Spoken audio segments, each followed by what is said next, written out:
Welcome to another episode of the Josh Speaks podcast. This is a follow-up episode to an audio only that I recorded a short time ago. I think it was August 23rd, which turned out to be about 4 days before my mom passed away. That episode was on death, regret, and life choices. And some of the things I shared there were just reflections of how I saw my mom uh, deal with negative life experiences and how at that time I perceived that it negatively affected the rest of her life. So I talked about my parents' divorce, and I was a young adult at that time. I was in my early 20s, probably 22 or 23. When that happened, I was already moved out, and I shared some of my experiences in there. So I'm going to recap some of that and then share some new reflections, things that I have thought about and learned and just experienced in those last times that I got to see my mom and talk with her, and also talk with some of her family and friends over the last several weeks, and just kind of some of the things I've learned and taken away from that. So the my initial thoughts and the relationship that I had with my mom, which was um, tough. It was, I remember as a child, positive memories of my mom being a stay-at-home mom. I think stay-at-home moms are super undervalued in society today. I'm thankful that my wife Jess is able to be a mom, a stay-at-home mom to our girls. It's a lot of work. You don't get PTO, and it's a labor of love. And I know our kids will look back and be thankful for the effort that Jess put in there, just like I am thankful for when my mom was able to do that. I shared at her funeral when I was little, and she had to take a job as a server at the restaurant Shoney's.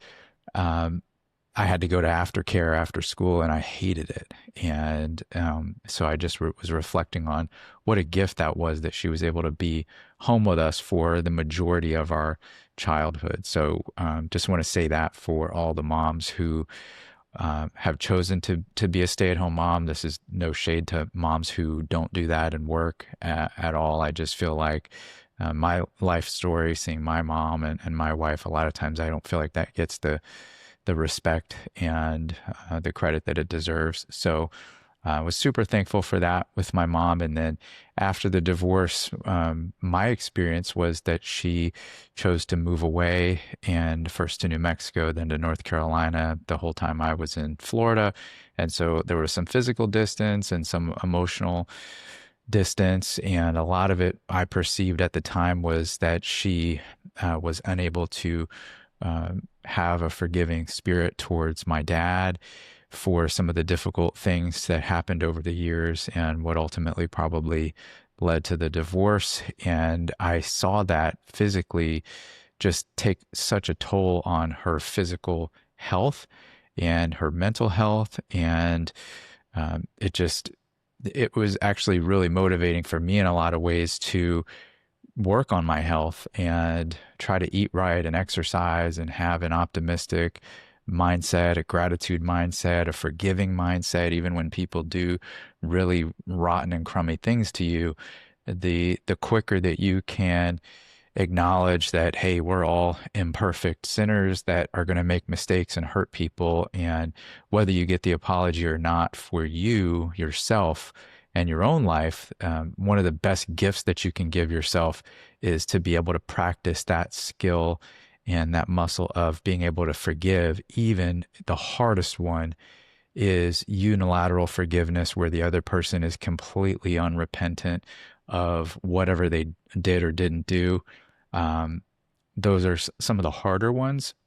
But I can tell you from my life experience and from watching my mom and others that the extent to which you can have that forgiving attitude and move on with your life, you're going to have a lot better outcomes in general over holding on to that anger and that bitterness and that resentment and that frustration, because it just keeps you trapped in that bad situation and experience, replaying that negative thing over and over in your mind, and you're like a prisoner that's trapped to those feelings. And so that made me really sad, and it created uh, a difficult relationship dynamic between my mom and I that was just a bummer, you know? And so when my Aunt Carrie called and said my mom was really sick in the hospital, I ended up getting on a flight that day later in the afternoon to go see her, and I was super thankful to have had that visit.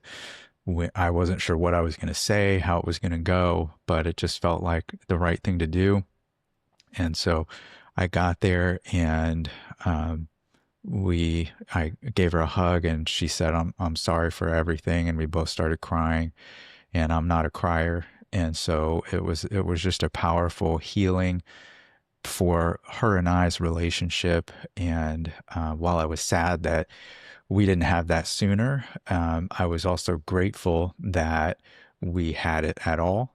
And so I'm sharing this because if you have someone in your life that you have a hard relationship with, particularly a family member or a parent, to the extent that you can try to, you know, you can try, and the other person may not reciprocate, and the relationship may stay stale or broken. But to the extent you have the mental and emotional bandwidth to try to do that healing, if you can do it sooner, maybe there's a chance that it goes well and the relationship moves forward. And you know, I just encourage you to consider trying that when and if you can.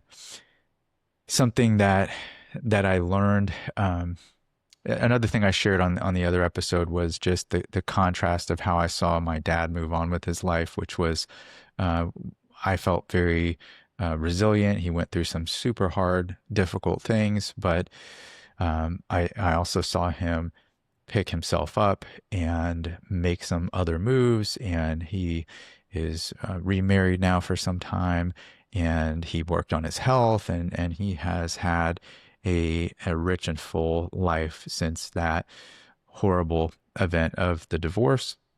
And so that was super great example for me, and really encouraging of, like, you know, no matter how hard things may get, you can pick things up and start over again and rebuild yourself. And I always was grateful for that example of how to deal with that, because in life, I mean, I remember being in my in my, I don't know if I was 19 or 20, I went into a cell phone store to get an account, and I had really good credit at that time. And the guy pulled my credit, and he was like, "Oh man, your credit's good." I'm like, "Yeah, why wouldn't it be good, man? Like, I'm awesome."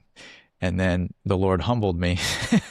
And not too long after that, my credit wasn't very good. So I just hadn't had enough life experience to really respect and appreciate the fact that, you know, sometimes you go through a hard thing, and maybe you did it to yourself, maybe you didn't, maybe it was an external circumstance. But at some point, if you live long enough, you're probably going to have some kind of a serious problem, whether it's financial or health or relational or something. There's going to be something really hard in your life that's going to grind your life to a halt, or feel like it will. And the ability to know, hey, I actually, whatever happens, I can try again. I can start over. That's a great mindset and frame to have in life, because eventually that's, you're going to find yourself at that place. And it was encouraging and helpful to me to see that, hey, another person that I know that's a real person actually did have a really hard experience and was able to rebuild a great life after that. So that was kind of a contrasting example from that same negative life event that happened. So something else that um, some additional perspective that I have now versus a few weeks ago is that things I thought were true, perspectives that I thought I had were incomplete. And so I think that with everything that has gone on in the world the last couple weeks, for me personally, several weeks finding out my mom was really sick and probably not going to make it, and then um, the recent assassination of Charlie Kirk. There's a lot of things that people have a lived experience, and many times it has a limited scope of view. And so it's so easy when we think we have the right and only perspective just to think that we have the right and only perspective, only later sometimes to learn that maybe you don't know the whole story and the whole perspective and the whole person's life experience. And sometimes if you can put yourself in the frame of mind to think, maybe I don't know every part of this story, it can put you in a place of having a little bit more empathy and a little more forgiveness and a little more patience with people who may be struggling a little more than what you want, or maybe being a little bit more negative than what you're comfortable with. Maybe kind of shifting that to, that's something that I struggled with my mom a lot, was just I felt like she was stuck in like a negative past loop. And I had the limited view of what I personally saw and experienced with her, and then what she chose to share with me, which wasn't much of that negative experience. In fact, I remember asking her a few times for more, and she just said, "You'll understand one day, or you'll know when you're older." And I remember being frustrated by that, because I kind of like was trying to get more perspective. And so for whatever reason, she didn't want to share that. She chose not to share that perspective with me. But now, in speaking with some other people and reading through some notes that she wrote, I have a little bit more perspective that, in hindsight, I wish I would have had before. It could have put me possibly in a place of more empathy and ability to have a little bit tighter relationship with her. So something to think about just in your relationships, and when you see these things that come out in the national news in the world, you're getting such a small snapshot or snippet of what the whole full picture is. It can really cause you to go to a dangerous place of thinking that your view and your lived experience is really the only one. And so something that I really like to do is to try to consider, what is the other person thinking and feeling? What's their lived experience? Ask the question. If you don't understand, genuinely ask the question. Hey, where are you coming from? How come you think that way? Why do you feel like that? And listen. And maybe you can understand a little bit better where the person's coming from. Maybe you get a little bit more clear picture of how they're seeing things and why they think and feel the way that they do. And maybe that relationship can go to a better place, versus assuming that your current view and perception is the whole story and the complete story. And after learning that there was a little bit more to that story, it kind of got me thinking about all that stuff. And a lot of the conversations that are happening on social media now are so limited and so short of scope and view. I would love to see us all ask more questions, try to consider where others are coming from a little bit more, and be a little bit more forgiving and empathetic with each other, and understanding that we all have different life experiences. And most people I know really are good people, and they have good intentions, but a lot of times the way that comes out doesn't always reflect that. And so if we could just kind of pump the brakes a little bit and ask some questions, show some care for people who maybe think different than us or made different choices than us, then I think we can go to a much better place in our society. And I hope and pray that some of these thoughts that I've shared about my relationship with my mom can help you in your current relationships and future decisions on how you interact with people. I think it's real and valid that, there were certainly times where I think it was healthy and good for my mental health and my other relationships to put some boundaries in place with my mom at times, but also in retrospect, there, knowing what I know now and being where I am now mentally and spiritually and emotionally, I look back and can sometimes think, hey, I wish I would have made a different decision. And that's a kind of a bummer to think about, but also what I try to do in those cases, and I would encourage you to do as well, is to take that lesson and apply it to relationships that you still can have that are current in your life. And there's a lot of nuance to that. So give yourself some grace, because hindsight is always 2020, and you're always going to have more perspective with more time. And so I'm saying that to you and also to me, because life can be complicated and people can be complicated. And so talk to each other, pray, read the Bible, get around good people, and just be patient with yourself and try to be patient with other people, and try to forgive people the same way that you would want someone to forgive you.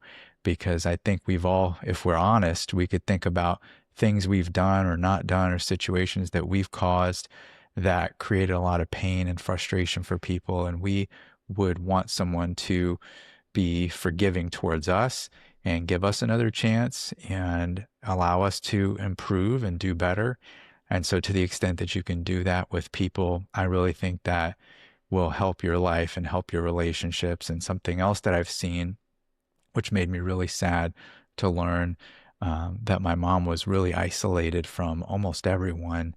And, there's nothing that I think the enemy wants more than to keep us isolated and mad at each other and frustrated with each other. And I think on the flip side of that, God wants us to love each other, forgive each other, be in community with each other. And so, don't believe the lie that you're not good enough, that people won't forgive you. The right people will forgive you and encourage you and give you that other chance. I'm thankful to have a lot of people in my life like that. And I'm thankful to have received a lot of forgiveness, which maybe helps me to be able to give it. But I'm just encouraging you to live as much of your life as you can with gratitude and with forgiveness towards other people, and try to move forward. Grieve when you need to grieve. Be sad when there's real sad things that happen. I'm not saying to ignore those valid human emotions. Those are the things that make us human.